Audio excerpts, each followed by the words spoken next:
В самом начале встречи всем присутствующим был представлен разработанный Госкомитетом проект положения о круглом столе, который определяет его статус, цели, задачи и порядок проведения круглых столов при взаимодействии с представителями районных комитетов по молодежной политике и молодых активистов из всей страны. Учитывая, что мы напрямую никак не взаимодействуем, да, наше взаимодействие только носит рекомендательный характер, да, Госкомитета с районными комитетами. А вот у районных комитетов вообще нет никакого взаимодействия. Ну, по сути, так получается, и так мы работаем.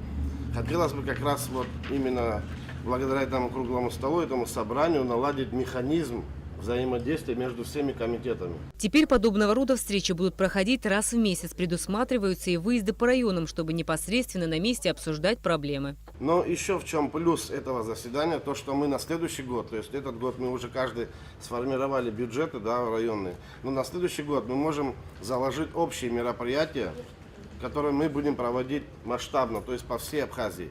Не только Госкомитет, так невозможно, чтобы по отдельности каждый реализовал. Только в тесном взаимодействии мы можем реально найти способ решения проблем, связанных с молодежью. У нас их много, и мы все их знаем.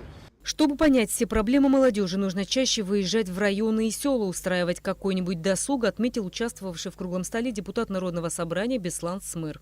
У нас сегодня в районах, где нет бюджета практически, да, там отсутствует какая-то политика молодежная. Все сами по себе устраивают такие там футбольные матчи, там какие-то, ну, на местном уровне. Это тоже правильно. Я считаю, что ваша организация должна контролировать, в каком плане, помогать, содействовать.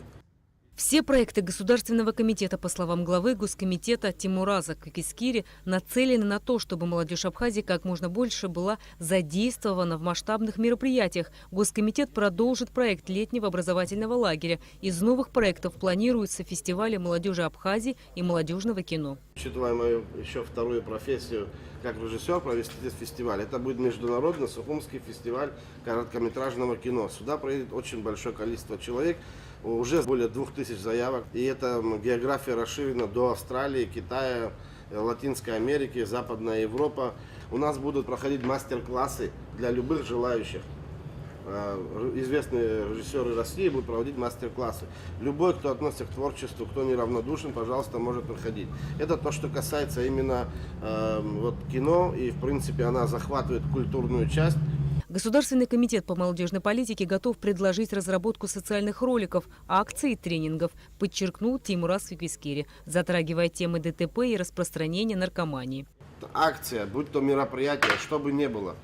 То есть взаимодействие с другими органами. Нужно продумать еще мероприятия и акции, чтобы мы могли взаимодействовать с Министерством образования, Минздравом, Министерством внутренних дел. У нас проблем очень много, связанных с автотранспортными происшествиями, с наркоманией. То есть здесь нужно все это прорабатывать, каким-то образом воздействовать. Понятно, что мы не можем в одиночку это все решить. Так не бывает. Даже мы, если комитеты объединимся. Эта проблема на самом деле намного глубже, чем кажется. Но тем не менее комитеты должны делать свое дело. На встрече были обсуждены и другие вопросы, касающиеся молодежной политики. Присутствующие выразили надежду, что благодаря подобным встречам будет выработан общий механизм, направленный на реализацию молодежной политики в нашей стране.